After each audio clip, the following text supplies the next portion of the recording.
Muy buenas tardes. Hoy le venimos a presentar el tema de insulinas GLP-1, el binomio inyectable. Mi nombre es Manuel José Palmesano Pinto, soy médico internista de la Universidad del Zulia, miembro número de la Asociación Colombiana de Medicina Interna y presidente del capítulo Guajira Magdalena de la Asociación Colombiana de Medicina Interna. No tengo ningún conflicto de intereses para esta charla. El tratamiento del paciente con diabetes debe ser global y debe tener en primera instancia un enfoque de prevención, donde debemos orientar al paciente hacia lo que es los cambios de estilo de vida, una vida saludable, adherencia al ejercicio y a un cambio de hábitos de alimentos. En la parte médica también debemos ser nosotros muy participativos e importantes en romper la barrera de la inercia clínica para poder lograr tener un control más eficaz de medicamentos que sean sinérgicos desde un principio y con toma de decisiones que modifiquen cuando ya existan complicaciones de riesgo cardiovascular y renales en esta clase de pacientes. Acá vemos como una curva basal en la línea verde de un paciente sin diabetes, un paciente normal. ¿Cuál es la meta o cuál es el objetivo de nosotros como médicos al tratar a estos pacientes? Llevarlo a la similitud o hacia la meta basal lo más pronto posible y lo más cercano posible. Esto es bastante importante porque con esto vamos a evitar, obviamente, las complicaciones tempranas y tardías de la diabetes micro y macrovasculares. La inercia clínica es una barrera que en la parte médica tenemos y se puede definir como la resistencia a tratar e intensificar el tratamiento para que el paciente cuando el paciente no cumpla sus metas y la incapacidad de aumentar la terapia cuando no se cumplen los objetivos trazados con el paciente. Entonces, determinamos que la inercia clínica ha demostrado ser una barrera importante para la intensificación del tratamiento, tanto con diabéticos orales como con medicamentos inyectables. El manejo usual o normal, secuencial de todo paciente que llega a nuestra consulta, se ha identificado que más o menos para que el paciente llegue a una intensificación inyectable, una intensificación de su tratamiento, pasan hasta más de 10 y 15 años para llegar. Y esto entra en detrimento de este paciente, ya que en ese tiempo se puede disminuir el riesgo tanto cardiovascular como microvascular y las complicaciones que trae con ello. Acá podemos ver cómo cuando nuestro paciente llega a nuestro consultorio, pues obviamente le empezamos con toda la fase preventiva, que es lo que es la dieta, la parte de ejercicio. Esto más o menos demora 1 o 3 años mientras el paciente trata de controlarse y se agregan algunos medicamentos, inicialmente la metformina en forma tardía, así como la combinación posterior a no alcanzar las metas y ya vamos más o menos en 5 años cuando por lo menos el paciente o por lo menos el médico indica la combinación de antidiabéticos orales y pasan hasta 10 años antes de iniciar un medicamento inyectable. Esto, si se hiciera tempranamente, disminuiríamos todo lo que es las complicaciones y el progreso de las alteraciones micro y macrovasculares del paciente. Aquí tenemos algo que hemos llamado el legado glicémico, que es una montaña rusa, una variabilidad glicémica bastante importante, que es la que vemos generalmente en la mayoría de nuestras consultas, es la que vemos en la mayoría de nuestros pacientes, cuando va de un lado a otro, cuando lleva años tomando el mismo medicamento, haciendo hiperglicemias, entrando a las clínicas, entrando a las urgencias. Esto nos va a llevar a que en el tiempo esta montaña rusa, como le dije, esta variabilidad glicémica a un riesgo bastante elevado cardiovascular. Mientras que vemos en la línea verde como si nosotros intensificamos, nosotros intervenimos tempranamente en tratamiento y adecuadamente en el tratamiento de este paciente, esta línea tiende a disminuir, tiende a ir hacia una línea basal y el riesgo micro y macrovascular va a ser mucho menor.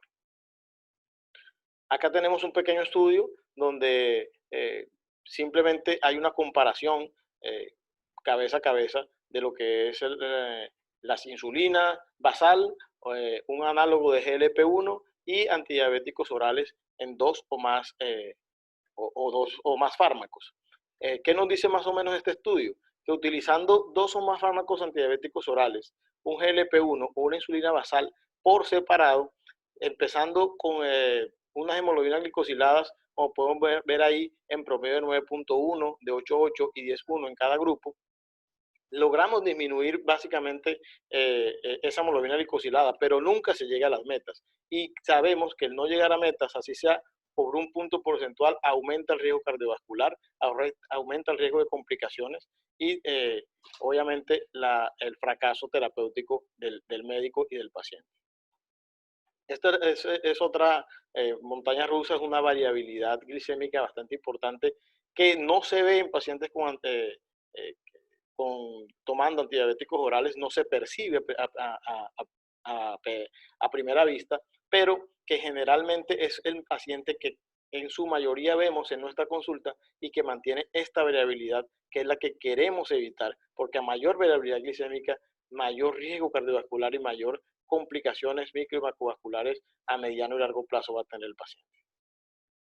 Entonces, teniendo en cuenta que usando medicamentos como insulina basal individual, como antidiabéticos orales en 2 o 3 tomas, como el análogo GLP-1 por separado, vemos cómo hay una mejoría, pero no una, digamos, una meta cumplida.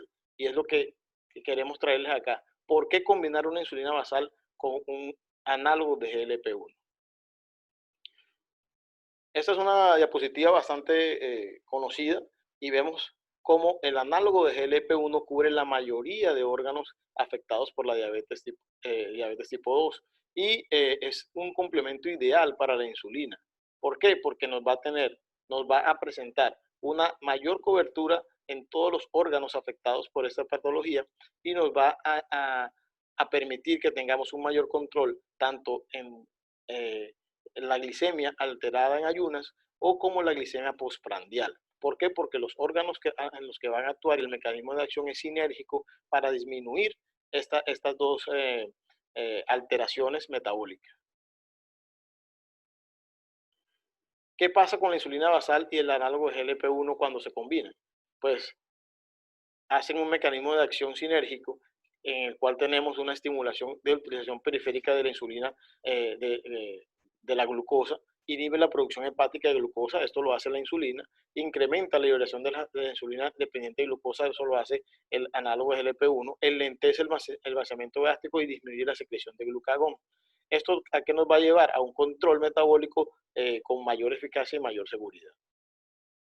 Estas son las características complementarias, ya en el plano, digamos, lo más de la consulta diaria. ¿Qué tenemos? El efecto principal de la glucosa, pues obviamente hay una disminución de la insulina, perdón, obviamente hay una disminución de la glucosa en ayunas, una disminución de la glucosa preprandial, y sinérgicamente el GLP-1 ayuda a mejorar la glucosa en ayuno y la glucosa postprandial. El peso corporal, sabemos que la insulina aumenta más o menos de 2 a 3 kilos, mientras que la GLP-1 disminuye el peso corporal. Entonces hace una sinergia de inactivación del aumento de peso. Y el riesgo de hipoglicemia, que es una de las cosas o la cosa más significativa o el efecto más significativo adverso que tiene la insulina, baja significativamente con la combinación del análogo de GLP-1. Entonces, ¿cuál es el efecto combinado de estos dos medicamentos?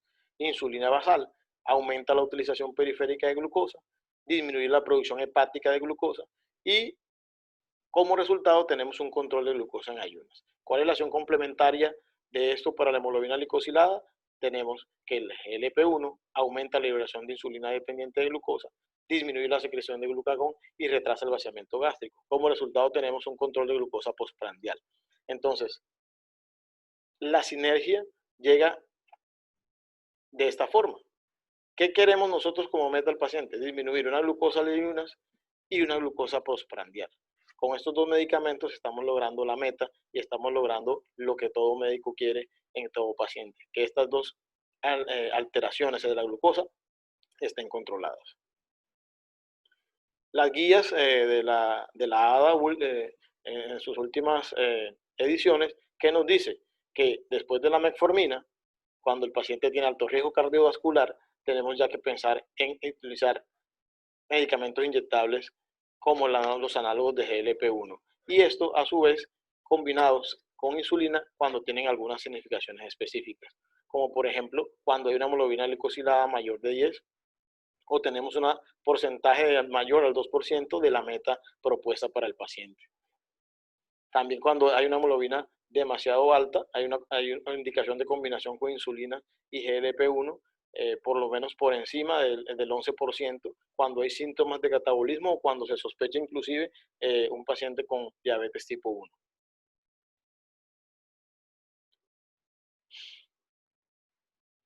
Acá nuevamente vemos la indicación de las guías, donde dice que hay que considerar la combinación inyectable de GLP-1 e insulina basal si hay una hemoglobina mayor de 10% y o se encuentra por encima del 2% de la meta propuesta para el paciente. Lo mismo cuando hay mayor del 11% de hemoglobina glicosilada, síntomas de hipercatabolismo evidenciado y una sospecha de diabetes tipo 1. E inclusive para pacientes que se considere combinaciones con bombas de insulina, pueden agregarse un análogo de GLP-1. Con todo esto tenemos ya identificado en los grandes, eh, digamos, estándares de la diabetes que tenemos como la terapia inyectable, que la terapia inyectable combinada con insulina de GLP-1 tiene efectos potentes tanto en la reducción de glucosa y menor ganancia de peso. Y además de eso tenemos la disminución del riesgo de hipoglicemia.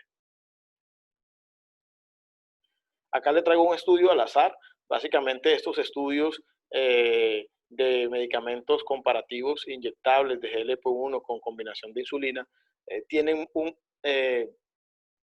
unos resultados bastante parecidos. Esto es uno al azar, sin ningún conflicto de interés.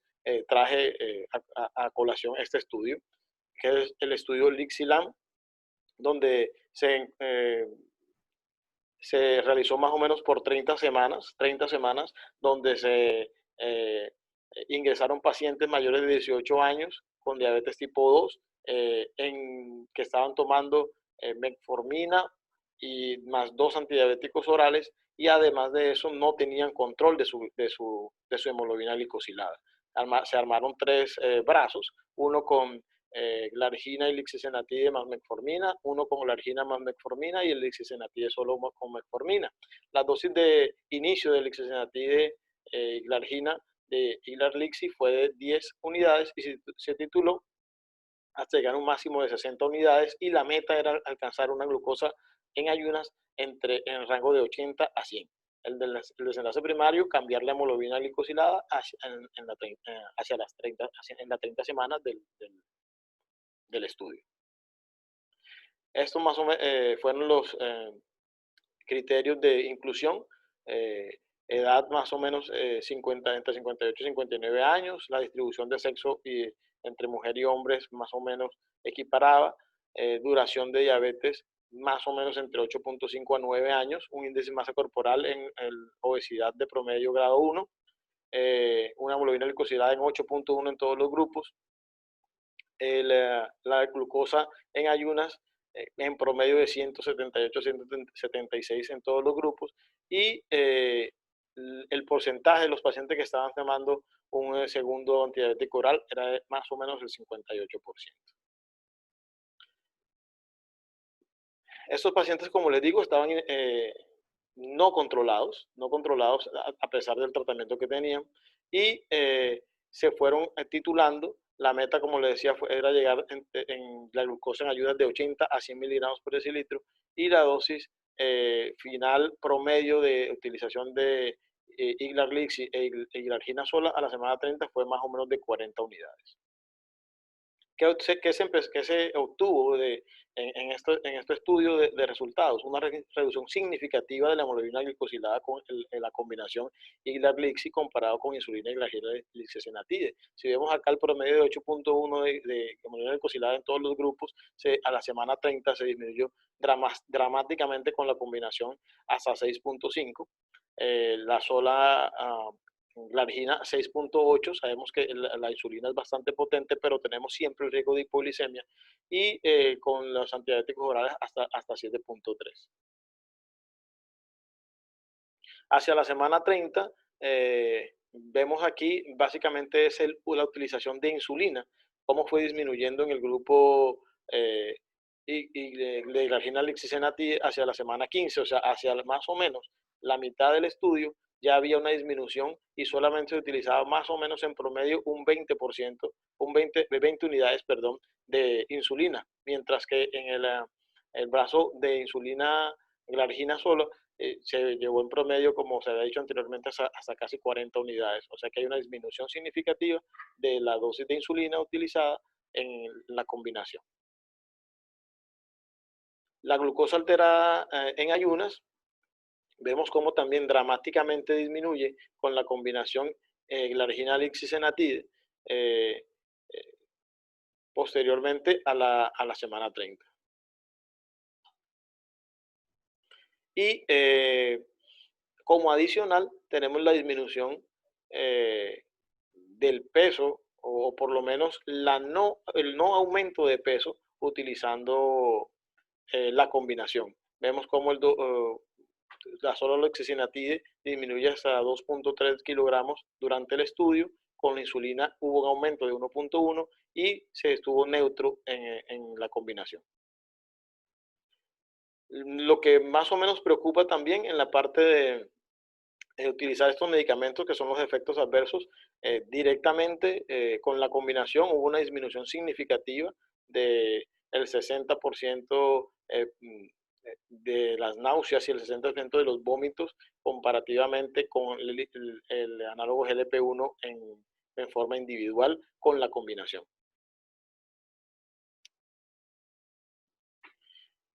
Y vemos cómo los pacientes con hipoglicemia sintomática documentada menor del 70% fue del porcentaje de una disminución del 25%, que da para más o menos 1.4 eventos años. Con la lixisenatide fue del 6.4 y la glargina de 23.6. Esto es, lo que quiere decir es que no hubo eventos significativos en gran mayoría de hipoglicemia en el estudio. La hipoglicemia sintomática fue del 14.1 y la hipoglicemia severa no hubo hipoglicemia severa en el brazo de la combinación.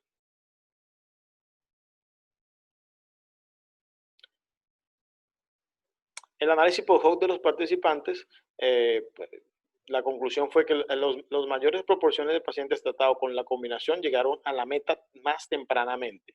Entre la octava y la 12 semanas ya había un control o por lo menos unos porcentajes importantes de metas de glucosa alterada en ayunas. Y el 50% de los pacientes llegaron a metas menores de 7 antes del cumplirse la semana 30.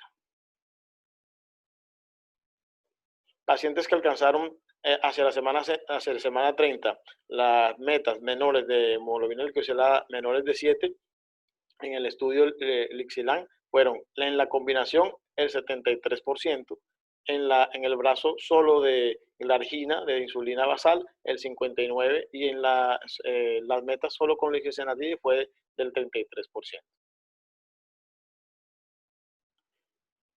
Entonces, como conclusión, tenemos que los objetivos de hemoglobina glicosilada y los desenlaces compuestos de este estudio, tenemos que el 74% de los pacientes tratados con iglarglixi lograron una hemoglobina glicosilada menor de 7 versus 59 de glargina y 33 de lixisenatide, lo que nos quiere decir que la combinación es mucho más potente en disminuir la hemoglobina glicosilada, teniendo en cuenta que es con un menor riesgo de hipoglicemia y una neutralidad en la ganancia de peso. El 54% de los pacientes tratados con iglarglixi lograron también una disminución de menor del 7% sin hipoglicemia sintomática documentada, versus el 44% con glargina y el 31% con lixisenatide. Y el 32% de los pacientes tratados con glargilixi lograron una disminución menor del 7% sin ganancia de peso y sin hipoglucemia sintomática documentada, versus el 19% de la argina y 26% de la isocianatina. Conclusión, la combinación de insulina con análogos del GLP-1 es una combinación bastante sinérgica que nos puede ayudar en el control de la glicemia alterada en ayuna y el control de la glicemia postprandial en los pacientes, disminuir la variabilidad glicémica. Con esto tenemos una disminución de las complicaciones micro y macrovasculares a largo plazo del paciente, y también tenemos una reducción significativa de los riesgos cardiovasculares a largo plazo. Espero que con estos datos y con esta presentación tengamos presente que los tenemos, que los podemos usar y que hasta el momento nos han dado muy buenos resultados con el menor efecto adverso para el paciente, que es lo que también se quiere, la seguridad del paciente. Muchas gracias. Espero que haya sido de su entero agrado la presentación.